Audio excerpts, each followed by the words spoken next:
नमस्कार मंडळी, मी कल्याणी. स्वागत आहे तुम्हा सर्वांचं आपल्या नवीन एका व्लॉगमध्ये. तर मंडळी, तुम्हाला माहितीच आहे की आमच्या घरी 4 लोक आहेत. म्हणजे मी, निखिल, नीतू आणि आमच्या आत्या. तर आत्ता आमच्या ज्या आत्या आहेत म्हणजे माझ्या सासूबाई, त्या गेलेल्या आहेत माझ्या नंदेच्या घरी. नंदेची डिलिव्हरीची वेळ जवळ आलेली आहे, तर थोड्या दिवसासाठी त्या तिकडे गेलेल्या आहेत. जेव्हा आमच्या आत्या घरात नसतात त्यावेळी आम्ही ड्युटी आणि नीतूला कसं सांभाळतो हे मी आजच्या व्लॉगमध्ये दाखवणार आहे. तर ज्यावेळी आत्या घरी असतात ना त्यावेळी माझ्या वेळेत जेवढी कामं होतात ना तेवढी मी करते आणि बाकीची राहिलेली कामं तशीच ठेवून जाते. म्हणजे अगदी किचन आवरण्यापासून वगैरे ठेवून जाते. आत्या ते सगळं आवरून वगैरे घेतात. तर आज आत्या नाहीये तर मला किचन वगैरे सगळं व्यवस्थित आवरावं लागलेलं आहे. तर हे आहे आमचं किचन. इकडे पाण्याची भांडी भरून ठेवलेली आहेत. तुम्हाला माहितच आहे की आमच्याकडे पाण्याचा जरा प्रॉब्लेम चालू आहे. आणि हे आहे जेवण मी जे बनवून ठेवलेलं आहे निखिल आणि नित्यासाठी. इकडे किचन वगैरे सगळं गॅस वगैरे पुसून ठेवलेलं आहे. आज आहे उपवास, तर उपवासासाठी मी बनवलेला आहे वरईचा भात. हाच माझा नाश्ता आणि दुपारचं जेवण असणार आहे. निखिल आणि नीतूला नाश्त्यासाठी मी शिरा बनवलेला आहे. इकडे दूध गरम करून ठेवलेलं आहे आणि इकडे चपाती बनवून ठेवलेले आहेत. इकडे नीतू झोपलेली आहे. आता ना मी आलेले आहे देवाच्या रूममध्ये. पटकन देवाची पूजा करते कारण निखिलला परत पूजा वगैरे करायला वेळ मिळत नाही. आत्या असतील तर देवाची पूजा करण्याचं काम आत्यांच्याकडेच असतं, त्याच नेहमी करतात. इकडे आहे आपला देवारा.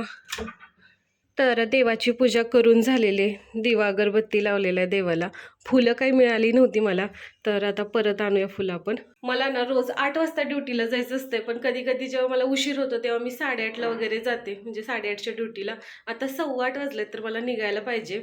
रोज सकाळी ना आम्ही नीतूला शाळेत पाठवतो. सकाळी 9:30 ते 11:30 तिची शाळा असते. सकाळी निखिल सोडायला जातात, आत्या आणायला जातात, किंवा निखिलला वेळ असेल तर ते पण आणायला जातात कधी कधी. आज ना निखिलची बरोबर 11:30 वाजता मीटिंग आहे. तर निखिलने ठरवलं की नीतूला आज मी शाळेत नाही पाठवत आहे, तिला झोपू दे. जेव्हा ती उठेल तेव्हा उठून बघतो मग मी तिचं आवरतो वगैरे. पण तिला सकाळी सोडायचं आणि लगेच जाऊन आणायचं हे मला नाही जमणार आज. त्यामुळे आज ना नीतूची शाळा बुडते. किचन वगैरे मी आवरून ठेवलंय. भांडी आता आपल्या मावशी आल्यानंतर घासतील. त्यांना त्यावेळी पाणी नसते, तर निखिल आता पाणी भरून वगैरे ठेवलं पाहिजे. एक महत्त्वाची गोष्ट राहिली ती म्हणजे कचरा काढायचे, घर लोटून घ्यायचं राहिलंय. चला तर मग आता वाजलेले आहेत 8:15 आणि मला निघायला पाहिजे. आता आल्यानंतर बाकीची राहिलेली कामं मी करेन. आज ना मी वॉशिंग मशीन पण लावून घेतली कारण मी जेव्हा घरी येते ना त्यावेळी पाणी गेलेलं असते. मग सकाळ सकाळीच मशीन लावली, कपडे वगैरे सुकायला टाकलेत. चला आता निघूया आपण, ड्युटीला गेलं पाहिजे, ते खूप महत्त्वाचं आहे.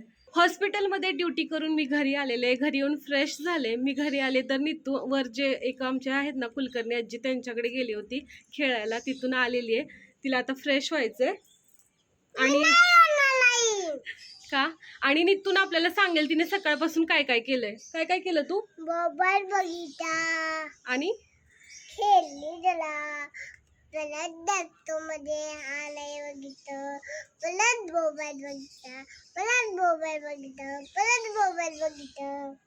म्हणजे मी नसेल ना तेव्हा नीतू खूप मोबाईल बघते. ती आता स्वतः सांगते मी मोबाईल बघितला, मोबाईल बघितला.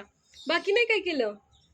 आशा खेळली की शाळेला पण नाही गेली नीतू. आणि सुट्टी होती आई. आता उद्या सुट्टी, परवा सुट्टी, परत रविवारी सुट्टी. 3 दिवस सलग सुट्टी आली नीतूला. आता मला उद्या जायचं कुल्लाम. सुट्टीचं जा. जे कपडे आहेत ना ते मी सकाळी वाळायला टाकले होते आणि ते आता सुकलेले आहेत. आत्या जर घरी असत्या ना तर आत्याने घड्या वगैरे घालून ठेवल्या असत्या.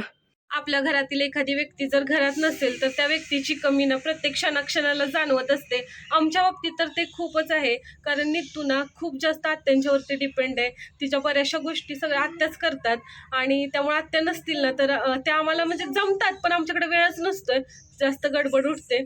तू ना स्वतःचं स्वतः हातपाय धुवायला पण शिकलेले. आता बघा ती कशी बाथरूममध्ये जाऊन तोंड धुते. चल. ला जाताना निखिलांना घर झाडायला सांगितलेलं, त्यांनी झाडून आणि ना चक्क फरशी पुसून सुद्धा घेतलेली आहे. त्यामुळे घरात स्वच्छता दिसते. कशाला अवनी तिकडे जायचंय? आपल्याला बाहेर काम आहे, बाहेर जायचंय. चल नंतर जाऊ अवनी तिकडे रात्री. आम्हाला ना नीतूला घेऊन बाहेर जायचं होतं आणि नीतू आता रडायला लागले की तिला वरची जी अवनी दिदी आहे ना त्याच्याकडे जायचंय. ती मगाशीच जाऊन आले तरी पण आता तिला जायचंय. ऑलरेडी ती 2 वेळाच गेली आहे सकाळपासून. बाहेरून जाऊन आम्ही आता घरी आलोय. पटकन फ्रेश होते आणि स्वयंपाकाला लागते. स्वयंपाक बनवून तयार झालेला आहे. आजच्या जेवणात ना मी माझ्यासाठी आणि निखिलसाठी बनवलेलं आहे हे थालीपीठ आणि नित्तूसाठी वरण भात बनवलेलं आहे. अगोदर आम्ही जेवण करून घेतो आणि नित्तूला मग वरण भात सरायला टेरेसवर घेऊन जाते. थोडा वेळ आता नित्तू इथं घरातच खेळत बसेल. काय खेळणार नित्तू? बर बर. कालचाच व्लॉग ना मी आज कंटिन्यू करते. आज देखील मी हॉस्पिटलला जाऊन आता घरी आले. म्हणजे बराच वेळ झालं घरी येऊन, फ्रेश वगैरे झाले, चहा वगैरे झालं. आज ना गंमत सांगू का, मला स्वयंपाक करायचं नाही. का माहिती आहे का? कारण ना नित्तू आणि निखिल आज दुपारी जेवलेच नाहीत. दुपारच्या जेवणासाठी ना मी पालकची सुक्की भाजी केली होती.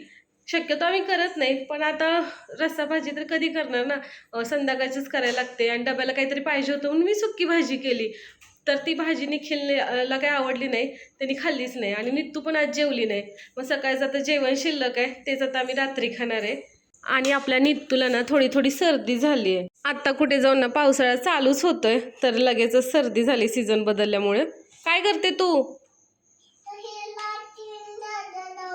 निखिलने दुपारचं जेवण केलं नाही असं शक्यतो कधी होत नाही. हे जर आत्या घरी असताना त्या जे काही भाजी केली ना ती निखिलला जबरदस्ती वाढतातच आणि त्यांना हवं असेल तर काहीतरी वेगळं पण करतात त्या.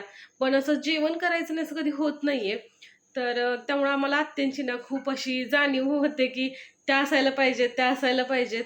बघूया, अजून ना समूची डिलिव्हरी झालेली नाहीये. 1-2 दिवसात डिलिव्हरी पण होईल.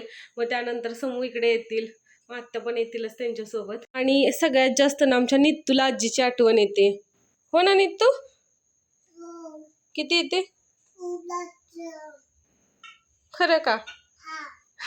आमच्या मागच्या व्लॉगमध्ये तुम्ही बघितलंच असेल की आम्ही समूच्या घरी गेलो होतो. त्यावेळी तिथून येताना नित्तू किती रडत होती. घरी आल्यानंतर पण ती रडत होती आणि तिला ना आजीची सतत आठवण येत असते, कारण आजीच तिचं सगळं बघत असते. त्यामुळं आता बघूया कधी येतात त्या. आज ना आपल्याकडे कोणीतरी रुसून बसलंय बरं का. कोण रुसलंय? बघू बघू बघू बघू. काय रुसले तू? नित्तू, चला नित्तूला ना आज आम्ही मूवी दाखवणार आहे बरं का, छान छान, आणि खाऊ पण देणार आहे. हां, फ्रीज मधला. चल चल दाखव आपल्या फ्रीज मध्ये काय आहे, सगळ्यांना दाखव. काय आहे नित्तूच्या फ्रीज मध्ये? तर ही आहे कोल्ड कॉफी विदाऊट शुगरवाली. ही आता नित्तूला आपण देणार आहे, थोडीशी, अगदी थोडी. चला आता ना आम्ही जेवण करतो आणि व्लॉगचं एंडिंग करतो. कारण आम्ही आज ठरवलं एक मूवी बघायचा. छोटासाच एक मूवी डाउनलोड केला आहे निखिलने, तो आता बघणार आहे. तर आमच्या आत्या घरी नसतील ना तर आम्हाला घरातलं सगळं मॅनेज करणं ना खरं तर अवघड जातं. करतो आम्ही कसं तरी मॅनेज, पण आत्या असायला पाहिजेत घरी, आमच्यासोबत असलं पाहिजेत त्या. आणि आम्हाला सगळ्यांना त्यांची आठवण पण येते. तर लवकरच आपण त्यांना बोलवून घेणार आहे. चला मग आपण या व्लॉगचं करूया एंडिंग. बाय, गुड नाईट सर्वांना. उद्या पुन्हा भेटूया नवीन एका व्लॉगमध्ये. हा व्लॉग तुम्हाला कसा वाटला हे कमेंट बॉक्समध्ये नक्की सांगा. जर तुम्ही आपल्या चॅनलवर नवीन असाल तर चॅनलला सबस्क्राईब करा, व्हिडिओला लाईक करा, आपले व्हिडिओ जास्तीत जास्त शेअर करा. Bye bye. Bye bye.